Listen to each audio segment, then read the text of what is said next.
Joe Satriani recebeu um convite que muitos guitarristas sonhariam em ouvir, mas a resposta dele foi justamente o que tornou a história tão curiosa.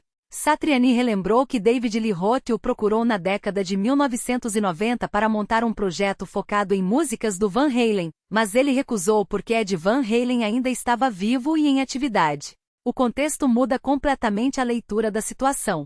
David Lee Roth queria revisitar um repertório lendário, mas Ed ainda lançava discos, fazia turnês e era uma presença viva no centro daquela música.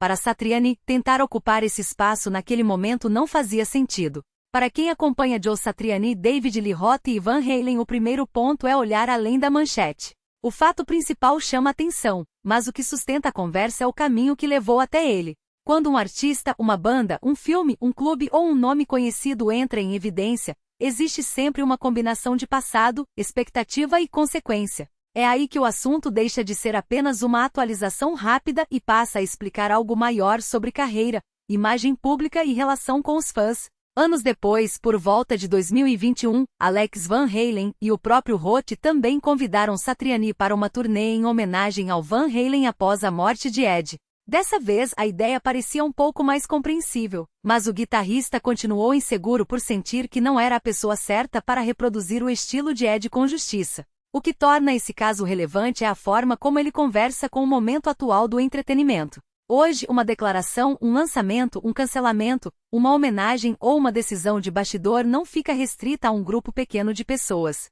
O assunto circula rapidamente, ganha interpretações diferentes e faz com que o público participe da discussão quase em tempo real. Por isso, entender o contexto evita conclusões apressadas e ajuda a enxergar o peso real do acontecimento. A resposta mostra respeito raro pelo legado de outro músico. Satriani é um dos grandes guitarristas da história, mas reconheceu que tocar como Ed Van Halen não é apenas executar notas. É linguagem, ataque, personalidade, invenção e uma relação única com o instrumento. Também é preciso considerar que a repercussão nem sempre nasce apenas do tamanho do nome envolvido. Muitas vezes ela aparece porque existe identificação. Fãs se lembram de uma fase, de uma música, de um show, de um filme, de uma história pessoal ou de uma emoção ligada àquele tema. Quando isso acontece, a notícia deixa de ser distante e passa a tocar memórias, opiniões e até rivalidades antigas. Ao mesmo tempo, ele aceitou tocar ao lado de Sammy Hagar em The Best of All Worlds, porque a proposta era diferente. Uma celebração da carreira de Sammy que incluía músicas do Van Halen,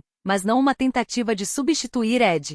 Essa diferença explica por que uma ideia foi recusada e outra se tornou possível. Na prática, Joe Satriani, David Lee Roth e Van Halen mostra como bastidores e obra pública caminham juntos. O público vê o resultado final, mas por trás dele existem decisões, inseguranças, interesses, conflitos, homenagens, riscos e expectativas.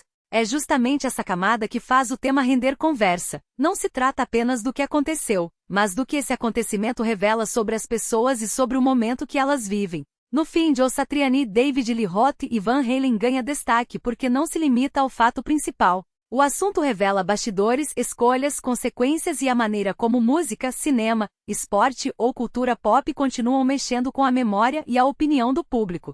Quando um tema chega com esse tipo de força, ele não termina na notícia, ele continua nos comentários, nas lembranças e nas diferentes formas de interpretar o que está acontecendo. Agora fica a pergunta: Satriani fez certo em recusar David Lee Roth ou deveria ter aceitado o desafio de tocar Van Halen? Se você gosta de acompanhar histórias como essa, se inscreva no canal, deixe o like e escreva nos comentários o que você pensa sobre esse tema.